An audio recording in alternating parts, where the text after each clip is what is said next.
I'm very excited to have you here today, and I guess everyone here is really excited. I mean, 900% in 3 years, that's a bold statement. Let's start with that. Yeah, it is. It's well, it's actually more than that. But Wow. it doesn't seem kind of believable. But we started we started actually we started on about it's closer to about 2000% over the Wow, last that's three and massive. a half years. Yeah, but it almost seems a bit unbelievable.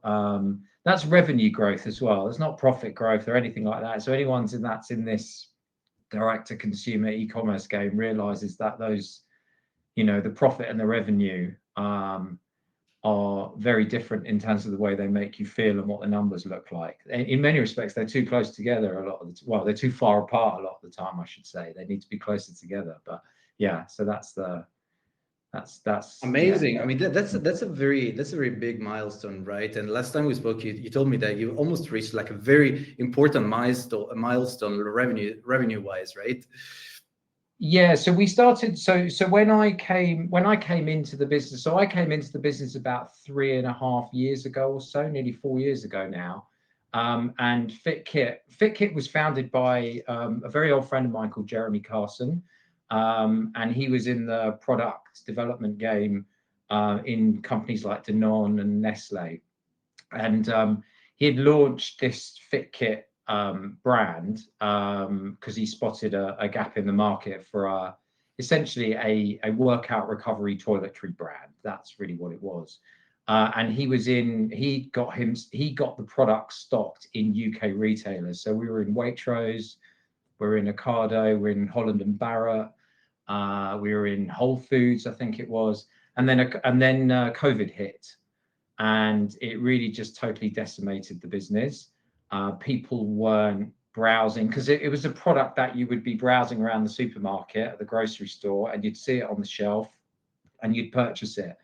And all those sales just dried up overnight. So it was about 3.5, 4 years ago. I'd sold out a previous business and I was an early investor in FitKit in actual fact. So it just kind of made sense with my digital marketing background. It made sense for me to come into the business and head up the repositioning as a direct to consumer business. Um, and Which is that's what you did. essentially where we've kind of ended up. So when we talk about that 2000%, we started in the first year, we didn't know anything about direct to consumer in terms of the audience, how this would play out. We only knew retail. He only knew retail. So it was very experimental.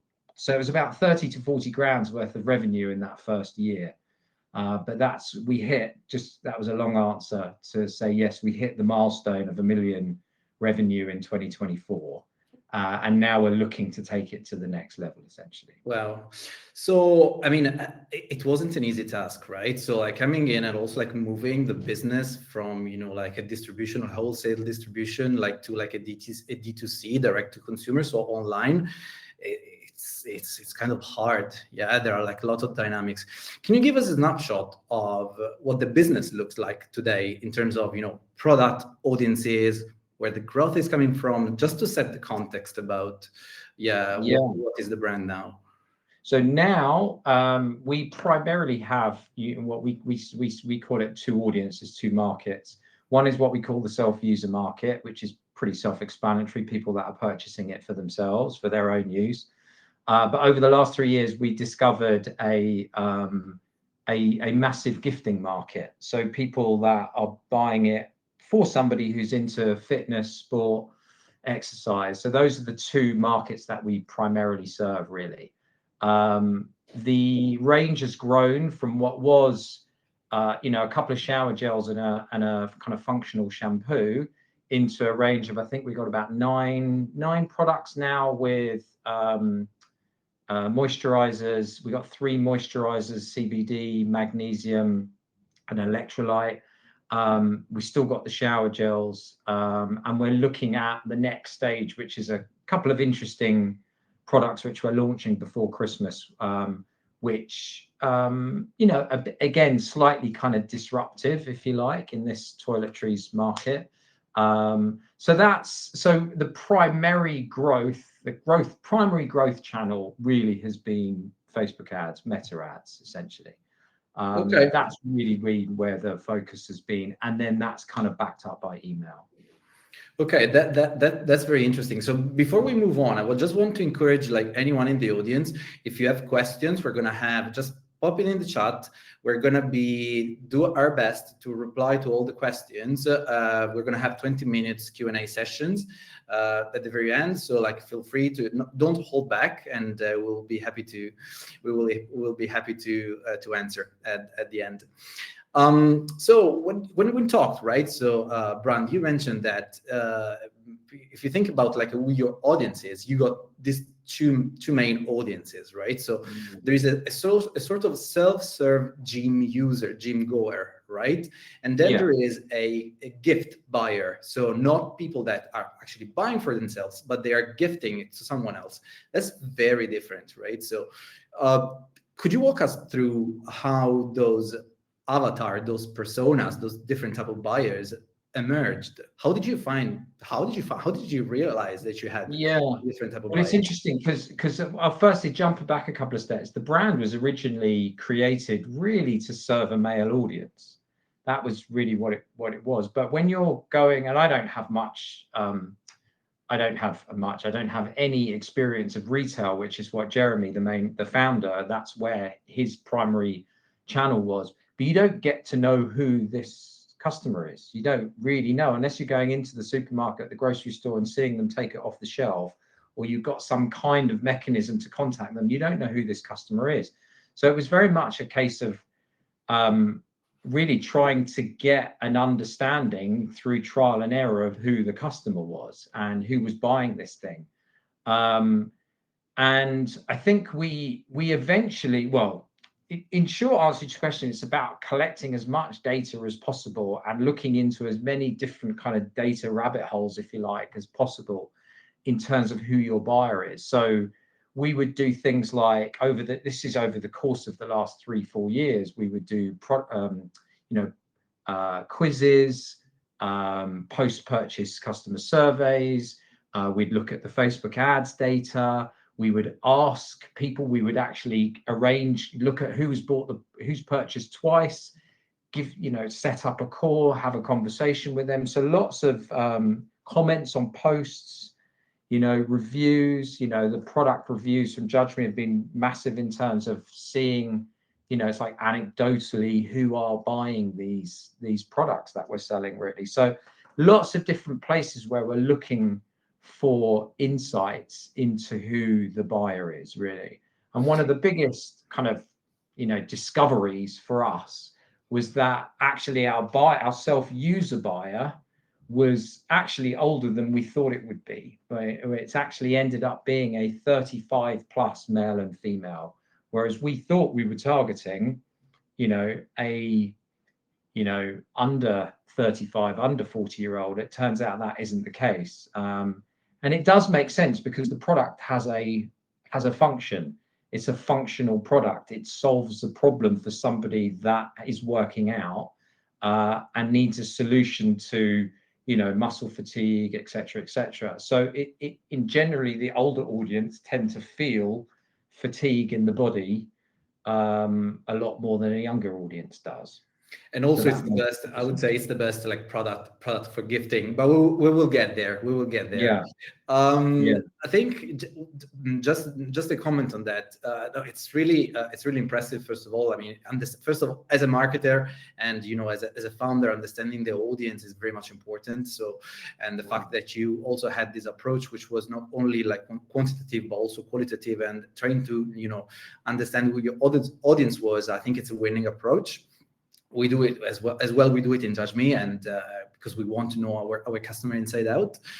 To that point, to understand your audience, right? So you guys had a quiz in the website right away. It's one of the first things that you did, right? So you built a quiz early on, and at that point, what was the goal when you created that quiz? And I think what how did you use the quiz to understand better your customers? Can you tell us a bit more? I also saw a question about what do you mean by quiz? So if you can explain actually what that is and how you use it. Yeah, I mean, a quiz just I see a kind of a quiz is just a kind of bridge from taking somebody to being aware and on the website, for example, to closer to making a purchase.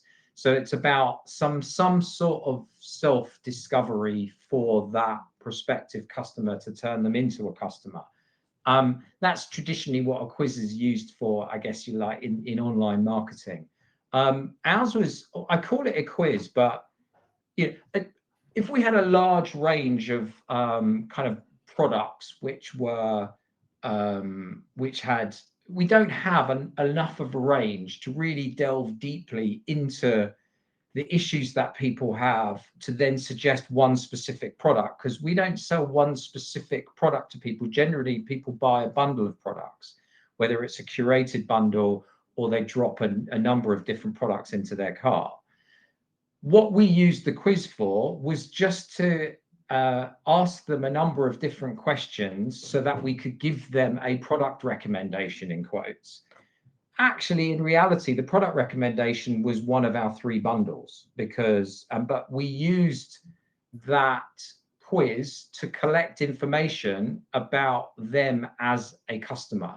So what activities did they do? How old were they? What were some of the other things what was their gender?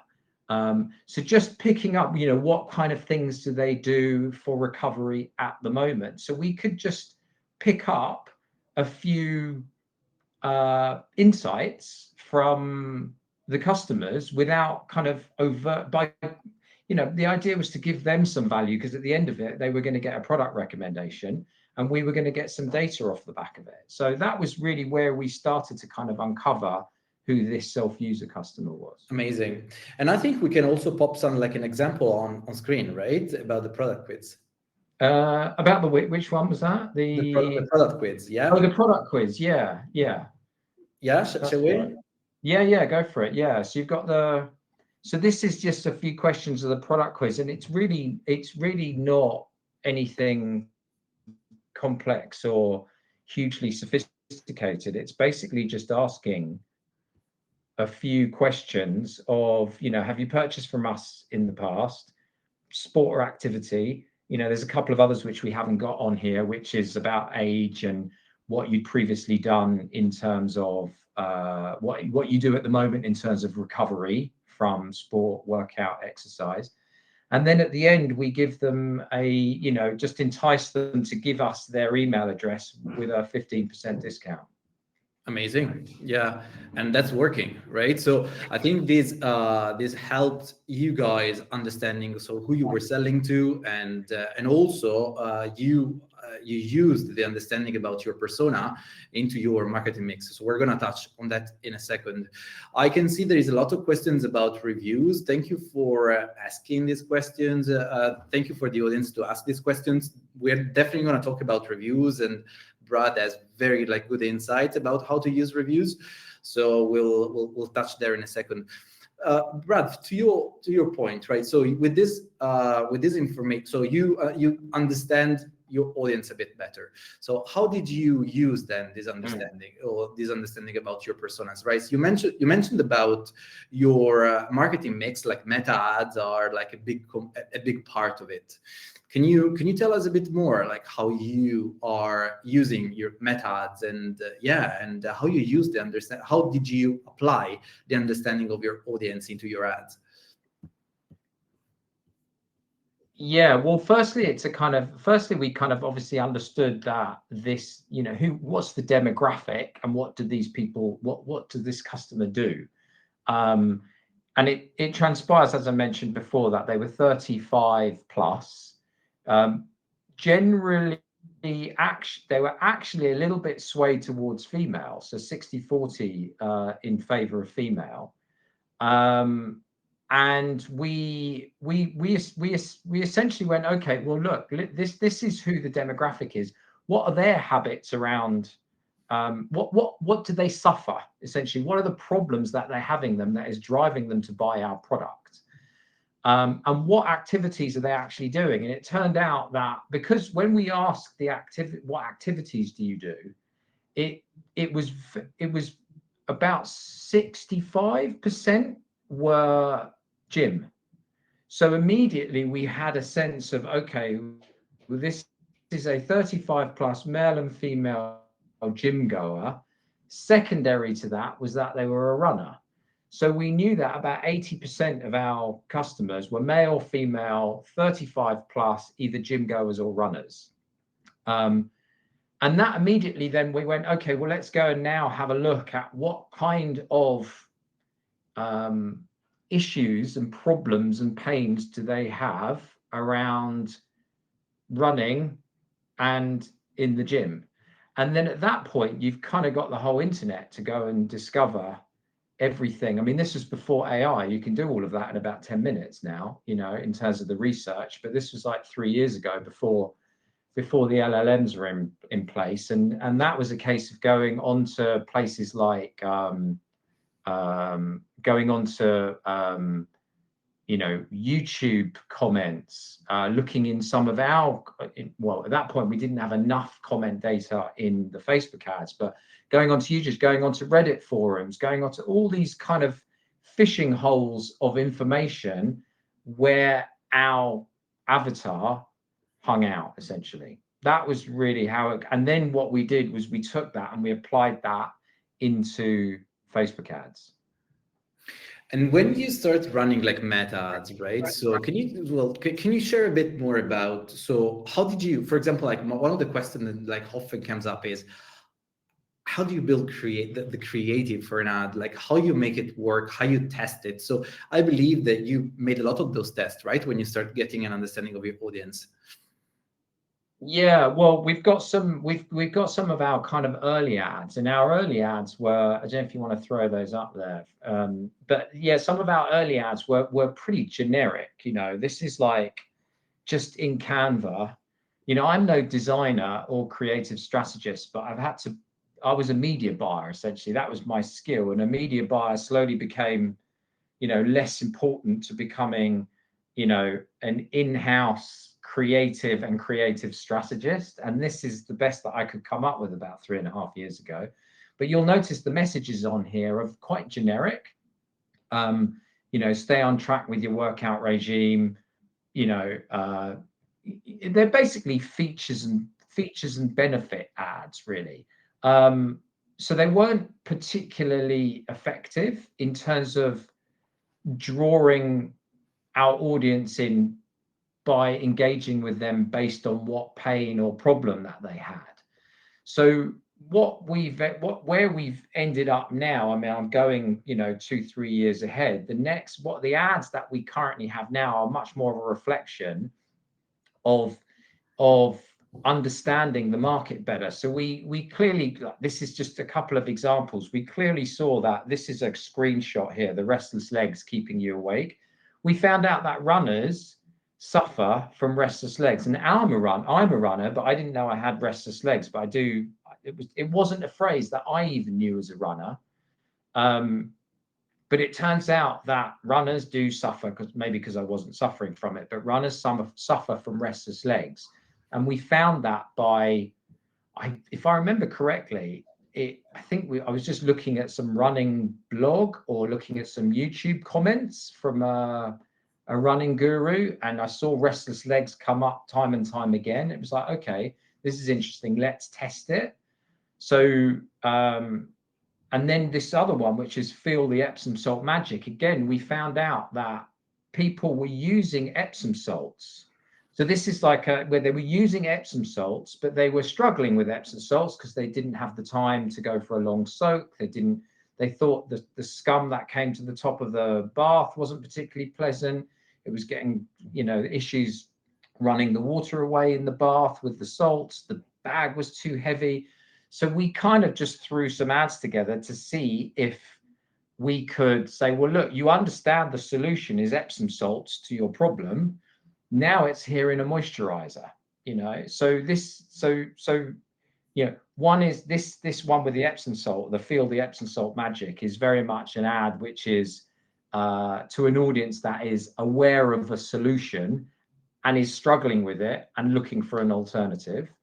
The restless legs is like, yes, I have restless legs, but I don't know what the solution is to it. Well, here's FitKit Magnesium Moisturizer. So those are the two ways that we kind of used, we understood the market and used the messaging. Now, you'll notice you asked about how you put the ads together. We pretty much do all our ads in-house. By in-house, I mean me. I mean, it's very occasionally that I'll use a designer. And I kind of do prescribe to the, I guess you could call it, I think it's known out there as the ugly ads kind of way of doing things. So it's like, look, have we got an interesting message that we feel engages with an avatar, like an avatar, with our avatar? Okay, let's not spend any money on high production value ads at this stage. Let's just we'll write some headlines on a post-it note, stick it on a towel, take a photo of it and launch it. And that's it. I mean, we're talking, and then the idea is that you say, okay, well, if I could test all of these messages, I can then see what sticks, and then I can spend a little bit more resource in maybe a higher production value. I can put it out as a video, get a UGC creator involved, etc., with that winning message. But ironically enough, this Feel the Epsom Salt Magic ad ran for 10 months and it was meant to run for 10 days. So you just, I guess the thing is, all types of ads will work if the messaging is right, I think. I think that's so now with the algorithm as it is than 3 years ago. The algorithm is much better at finding those pockets now than it's ever been. And I think that's also, the good things about running ads in that sense, because you can test quickly, you can quickly understand just by put some like very tiny, very small budget, you understand if the message relate, if you nail the audience, and if maybe you got like 5 different ideas of like creative, and then you test like what's the winning one, and then you scale as you find the winning one. Maybe you see that there is an ad which has like a click-through rate particularly high, or like like particularly like a conversion rate particularly high, and then you scale it in that sense, right? Because we're talking about when we talk to our customers, right? So there is a common question, which is, of course, like running ads, you have to spend money. Yeah. First of all, can you tell us a bit more what budget you started on, and what's your current return on advertising spend? What's your ROAS? Yeah, I mean, in terms of budget, it depends what time of year, because as I mentioned before, we've kind of barely touched on it to a certain extent, but there is this, our big spend happens during seasonal gifting periods. And those gifting periods for us are Valentine's, Father's Day, and now Christmas. And then the rest of the time in between we call is the self-user kind of area. So in terms of kind of budget, it's difficult to tell on a kind of month by month basis. But in terms of ROAS, a really bad ROAS, which is not working for us, is 1.6, 1.7, 1.8. We can kind of start to be breaking even on a 2.1, 2.2, and then we're making money on a 3.5. And it fluctuates obviously based on the creative and et cetera, but where we have seen success in terms of good ROAS is over the gifting periods. Okay. That's and really how frequently do you change creative? During self-user, it will depend on, so the strategy that we have for self-user is for Facebook ads is pretty kind of basic. I don't know if people have maybe heard the 3-2-2 method. Essentially, I'm a big believer of leaning into the algorithm. I see the power of it. So the way that we structure the ads is we basically throw everything into a campaign. So CBO, I think it's called Advantage Plus now. have different 3 or 4 different ad sets. In each ad set is one flex ad. That flex ad is 3 creative, 3 primary text, and 2 headlines. And each of those ads is one concept, one idea. So for example, Epsom salts replacement, will be one ad inside one ad set inside an Advantage Plus campaign. And we let that run, and we let the algorithm go and make all the decisions around who to go and serve that to, which combination of that 322 to serve it to. And then we just let it sit. And if it hits our target, we'll let it run. If it doesn't, then, we're back to, having to rework, come up with either another format with a similar message, different message, different hook, etc., etc. So Facebook has a habit of you think, okay, here we go, right, we're on something, and it reels you back in again. And it's just, because it's just one long process of testing. So in answer to your question, whenever there is a new creative required is when we have to put a new creative in there. And I'd love to give you some amazing kind of framework and stuff, but it's messy and it feels scrappy a lot of the time. And then I think like there is always like yes, there is always the golden rule about when you see that a campaign start decreasing in efficiency, you need to refresh your ads, right? So as in when you start seeing like sales decreasing, the click-through rate decreasing, that's the time where it's a bit saturated. We're receiving tons of questions about ads. One question that stood out to me is why meta ads? So why not any other ads like Google ads, TikTok? Why is it meta? Because we got a tiny team and it's just everything's so resource intensive. It's like we made a decision, it took us 3 or 4 quarters to realize that everything that we were planning, we were getting around to doing about 20% of it. And it was just too consuming. So we had to make a decision. What are we going to double down on? And we made the decision that we were going to double down on meta ads. We dabbled with, cold audiences on Google ads, and it was just too consuming. So we just used Google ads for retargeting on branded and branded keywords. That was it. And then our primary focus was going to be on meta ads.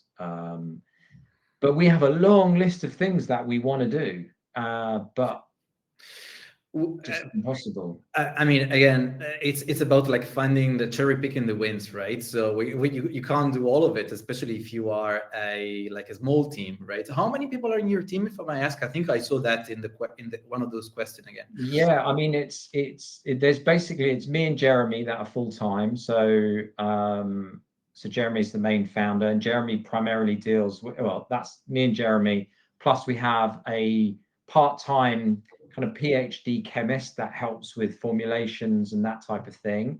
And he's been with the business for many years.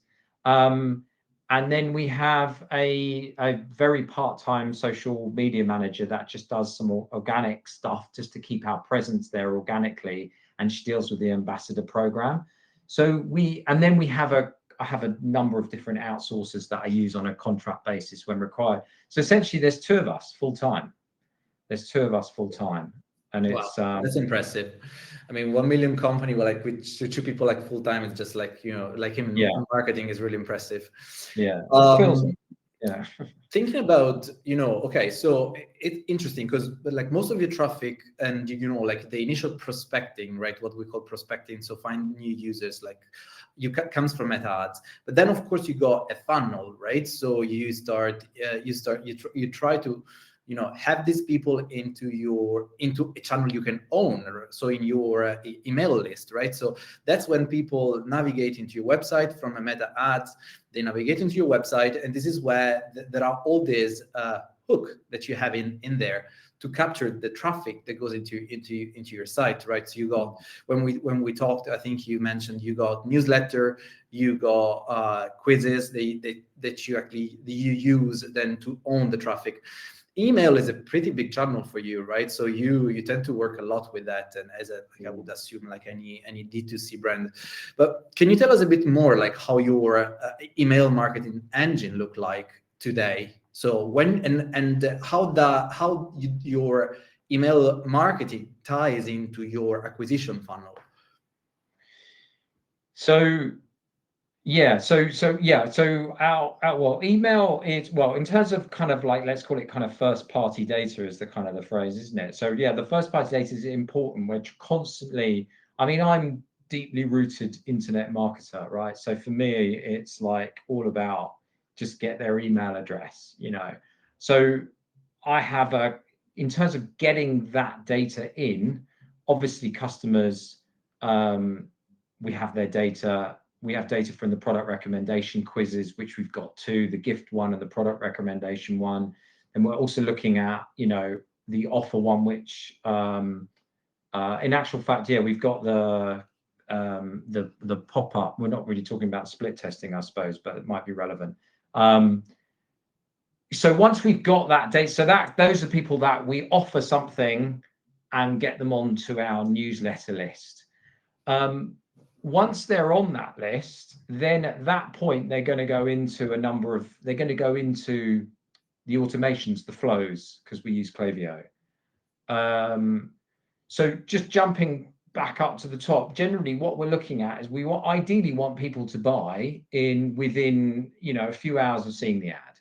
If they don't buy, then we look at all of those mechanisms on the website to try and capture their data. Once we've got their data, we're then emailing them either as a new customer, here's your 15% off discount, and there's like a 6 or 7 email flow to get them to buy, to remind them of their discount, get them to understand what the brand's all about, what the features are, what the benefits, there's some testimonials, etc.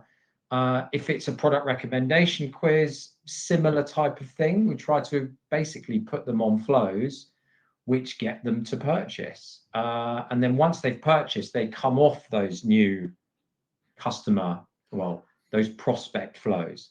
So essentially what we're trying to do is go, anyone that doesn't buy top of funnel on Facebook ads, we try to get them to convert via email flows, the next stage. If they don't convert via flows, we try to get them to convert on campaign emails, which are just, you know, broadcast emails, which we try to send out 1 a week. And that's, I guess, kind of top, middle of funnel type activity. It's, yeah, I mean, that's yeah, and I think that's crystal clear, right? And it's a sort of like like a marketing lesson, like make them convert, try to make them convert right away, drive them to a product pages. That's what they want. If your message is built right, like they will buy it. If they don't buy it in the first time, just have some incentive to come back, and also own your traffic as much as you can, right? Because then you can work work with your distribution list, and you can build up your distribution list as you progress, right, as you go. When we discussed, right, like before, Brad and I discussed a few topics, so we bounced ideas off each other, and you mentioned that like in your operations, actually there is a very important moment of sale, which is Christmas for you, right? So and you mentioned that I think starting from September, that's where you actually start ramping up to Christmas. That's an interesting one. Do you want to tell us a bit more? Also, this ties to I mean, in terms of interestingly, we understood this, just jumping back to this audience, who is this gift buyer audience? Because we didn't know. And for about the last 3 years or so, we've been kind of just, when we first started understanding, hang on a minute, we found out that people are buying this as a gift.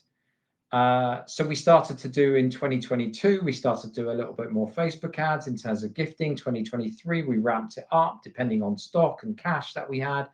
And then 2024 is where we really kind of ramped it up. But every single year, we've understood the market to be earlier and earlier and earlier, to the extent where people are thinking about Christmas in around about mid to late September. So that's kind of how we've understood the market, to the buying period to be earlier and earlier. But how we understood the audience was using a post-purchase survey. So I think there's a slide there, isn't there, in terms of, so once we realized that people were buying this as a gift, I was kind of quick to stick in a post-purchase survey, which is like basically saying, look, you've bought this. Have you bought this as a gift? Because we don't have specific gifting items. They're the same bundles. We just suggest that they are good for gifts. So we needed to first understand who is this audience, we need to them to self-identify as a gift buyer. Once we've got them as a gift buyer, we then ask them a number of different questions, which is basically, who are you? What's your gender? How old are you? What activities are you buying for? And who are you buying for, really?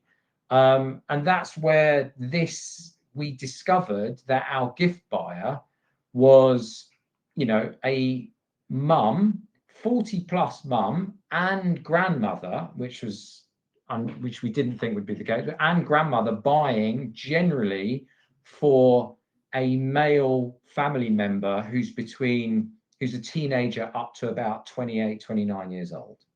So once we had that information, we can then go and actually, the other thing that we did discover is that they were basically into weight training. So we're kind of looking at gym bro type territory, right? That's who they're buying for, right? Once we have that information, we can then start to develop all of that out in terms of our Facebook ads creative. So we started to use, here's a mum talking about buying for her son. Here's a son saying, I got this for Christmas. I love it. I do gym work. This is brilliant on leg day, etc., for after leg day recovery, that type of thing. So that's all of that insight led us to that growth of, the Christmas market, essentially. And that's where we did a good 50 to 60% of our revenue in that final quarter. And 6 months preparation, well, not five, almost 5 months preparation with it, which is like impressive, really. So you gotta get it right. Yeah, and it's never enough time, however early you start. You can start testing, like, to prepare it like earlier and earlier. So yeah, it's look, you know what, you've got to, I think at this, it tested everything from me and Jeremy to get through Christmas last year. Everything from logistics, manufacturing, putting ad creative together, grappling with, increase. How do you, anyone that's done Facebook ads, is how do you increase budget to this, from where we're at spending a few £100s a day to spending thousands of pounds a day in a really short period of time? It's a really kind of challenging process. And, it really kind of tested every element that we kind of had. But I think when you get your product market fit right, everything just gets a bit easier. And I think that's been the key. Well, let's talk about something very relevant to us then, about reviews. We received tons of reviews, tons of questions about it. So how do you use reviews in your marketing? So tell us a bit. First off, in terms of, a number of different ways. I use them to kind of understand the audience and then to also sell the product. So, for example, if I'm looking to kind of understand, we understood a lot of the, when you ask a 65-year-old woman, grandmother, to leave a product review, she's generally quite compliant, and you get a lot of really interesting information out of it. So we would take the reviews and I would literally export from, the Judge.me app, and I'd take those reviews and I'd throw them all into AI, and I would basically do a sentiment analysis or a review, and I'd ask a whole bunch of questions about who is this customer? Give me, I just chat with the AI and basically try to understand who the avatar is based on the reviews. And I do that quite a bit across all of the products and the store as a whole. So that's been one area that we use it. The other area that we use it is we pick out great reviews. So pick out great reviews, either use them for ads. We use the reviews for email.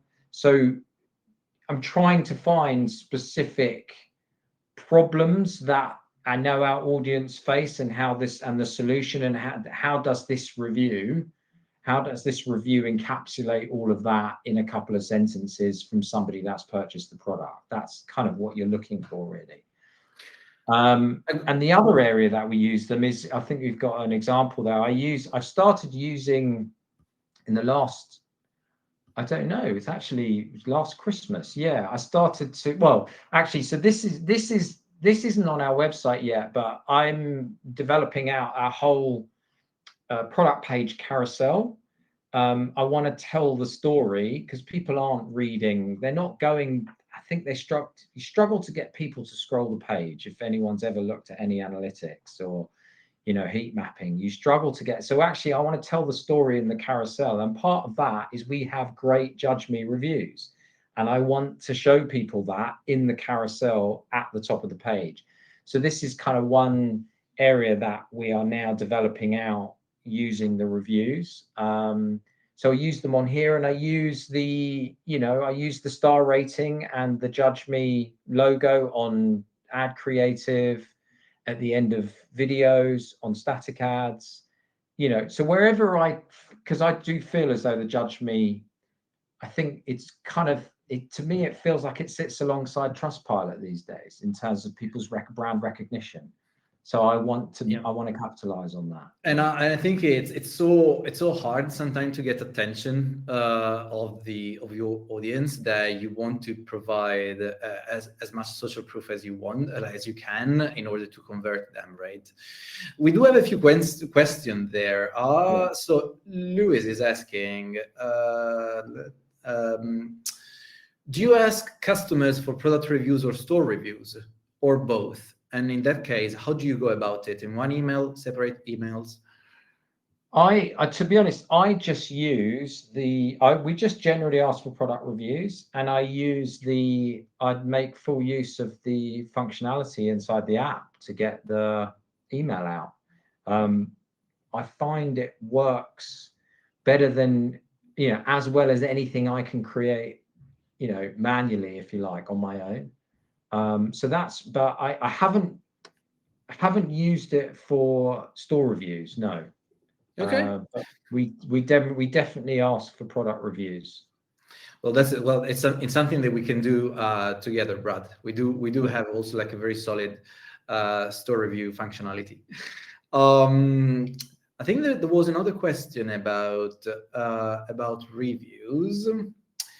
And let me have a quick look. I should mention as well, you've got a new feature, haven't you, on Judge.me, which about where you can incentivize. There's a new incentivization tiers, aren't there? So we do support customer with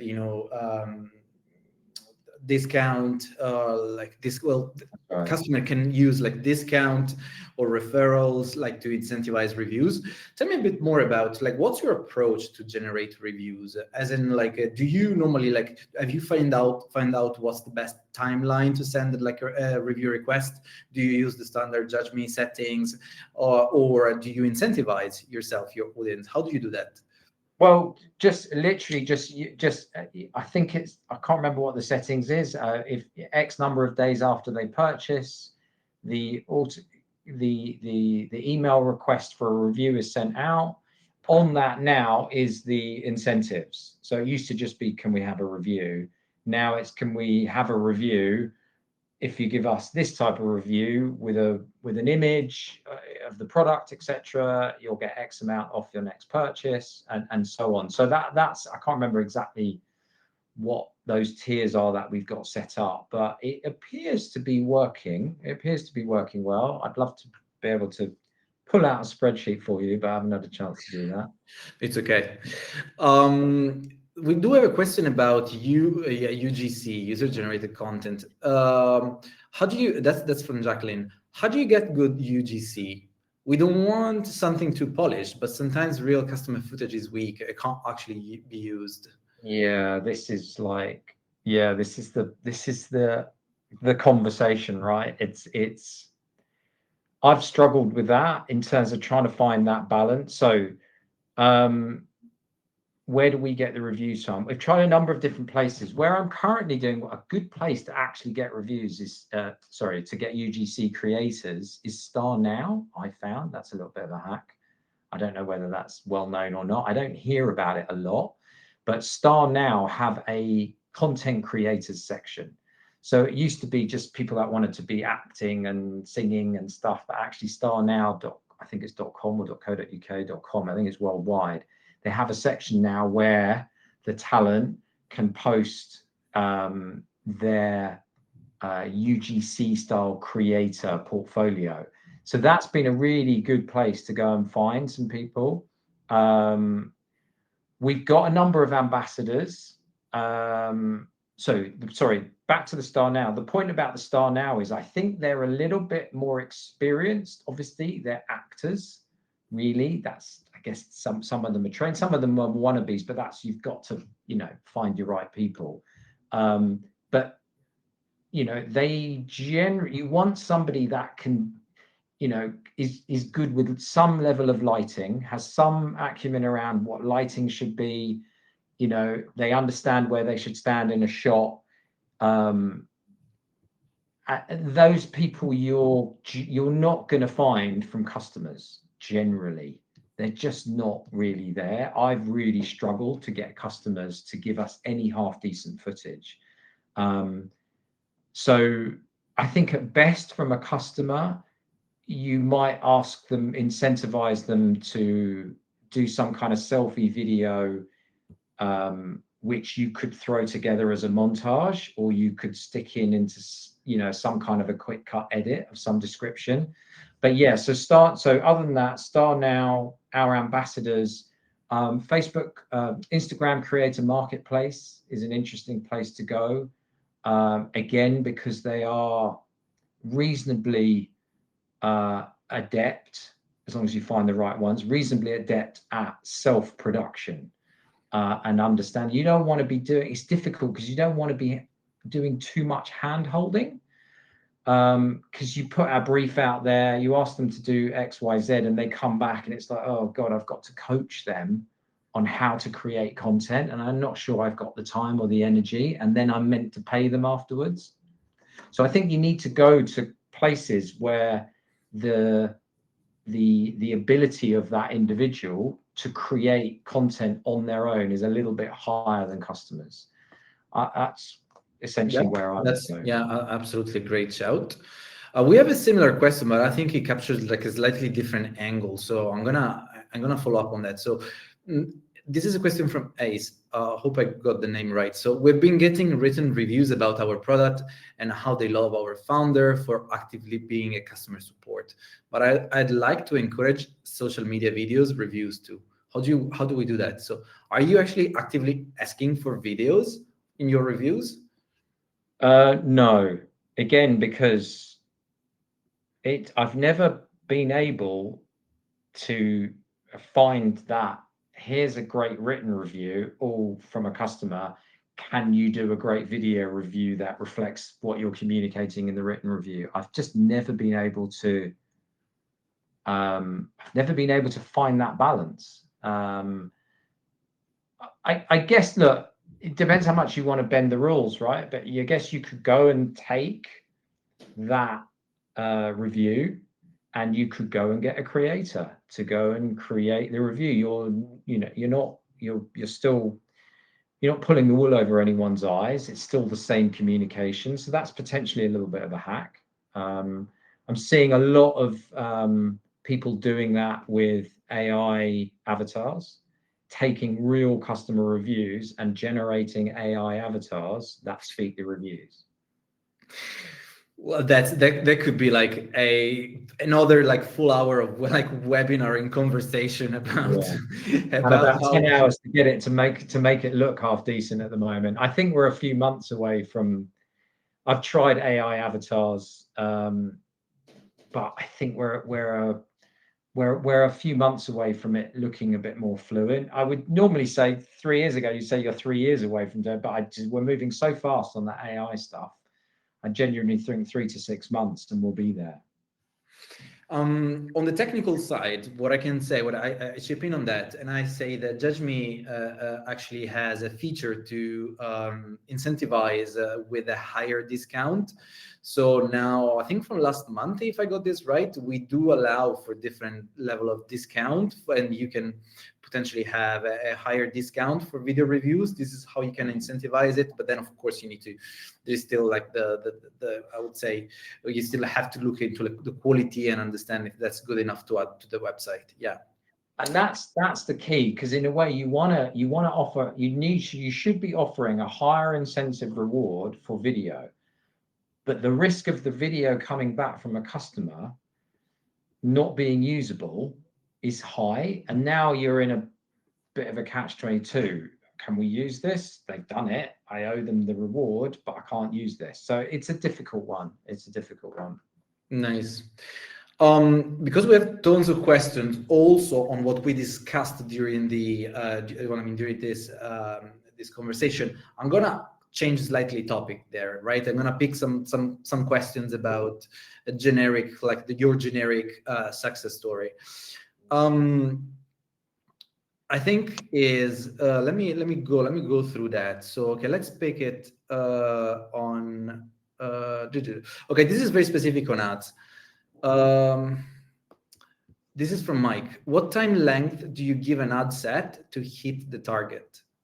Yeah, I think it's less time and more about, does it hit your target KPIs really?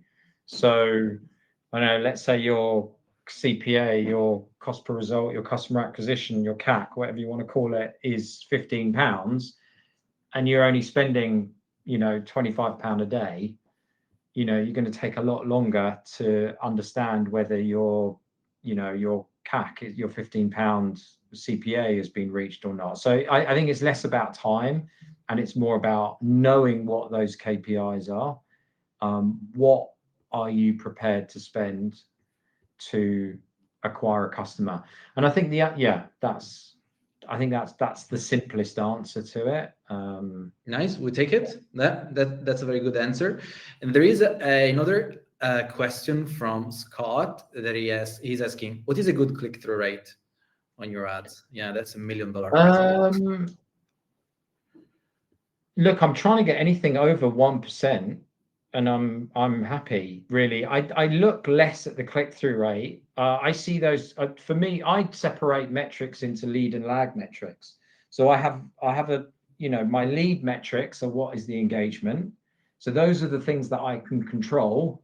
And then my lag metrics are the things that I can't control. They're the output from the leads, right? From the lead metrics, if you like. So the lead metrics are what's my thumb stop rate, my 3-second video view rate, what's my hold rate, how many people are watching for what percentage of people are watching for 15 seconds or more. If there is, and I would put click-through rate as kind of like that cross there. It's in the boundary between the lead metrics and the lag metrics, because my click-through rate is really going to be determined by how engaging my ad is. And then ultimately, it doesn't really matter. I can have a low click-through rate and I've hit target CPA, and it doesn't matter what my click-through rate is. My click-through rate can be 0.5%, which is not what I'd ideally like, but I'm getting a £13 CPA and I'm happy. So it's, Got it. Yeah. It's one of those, it depends. And staying still, I think we have time for 2-3 more questions. So do all your sales, this is from Zineb, do all your sales come mainly by paid ads or organically, social media, Google search? And when you talk about Meta, is it only Facebook or also Instagram? So our sales primarily are at about 85% Meta, and we also sell on Amazon, which is about 15% and growing. But that's been a tough nut to crack as well. When I talk about Meta, I'm talking about Facebook ads and Instagram ads. Again, going back to this whole philosophy of leaning into the algorithm, I lean into the algorithm and just say, we do Advantage Plus placements. So the algorithm makes a decision as to where it wants to put what combination of my ad on what placement or platform, Facebook or Instagram, when it sees fit. So you don't force any exclusion there. Yeah, you just like let the ads run and decide, like Meta decide the placement, which is, to be honest, it makes complete sense. Yeah, I mean, I will go and have a look, because I think we use Advantage Plus for generally for everything, right? But I think you need to keep an eye on it, because Meta can be a little bit of a runaway train sometimes. So you've got to go in and go, okay, where am I getting these? Where am I getting the placements? Where is Meta putting my ad? If Meta's putting my ad in, on the audience network on a load of apps, and I'm paying high CPM for that, I need to know that. So I will go in and just check every now and then. But generally, it hasn't been an issue. But you do need to keep an eye on it. Right. And because you mentioned Amazon, let's take maybe the last question. Yeah. This is from Nicholas. Are you also selling in Amazon? You just said yes. Would you recommend it or not, and why? Yeah, I mean, Amazon, Jeremy deals mainly with Amazon, and we deal with Amazon through an agency. So it's just too much for us to kind of, we saw it as an opportunity.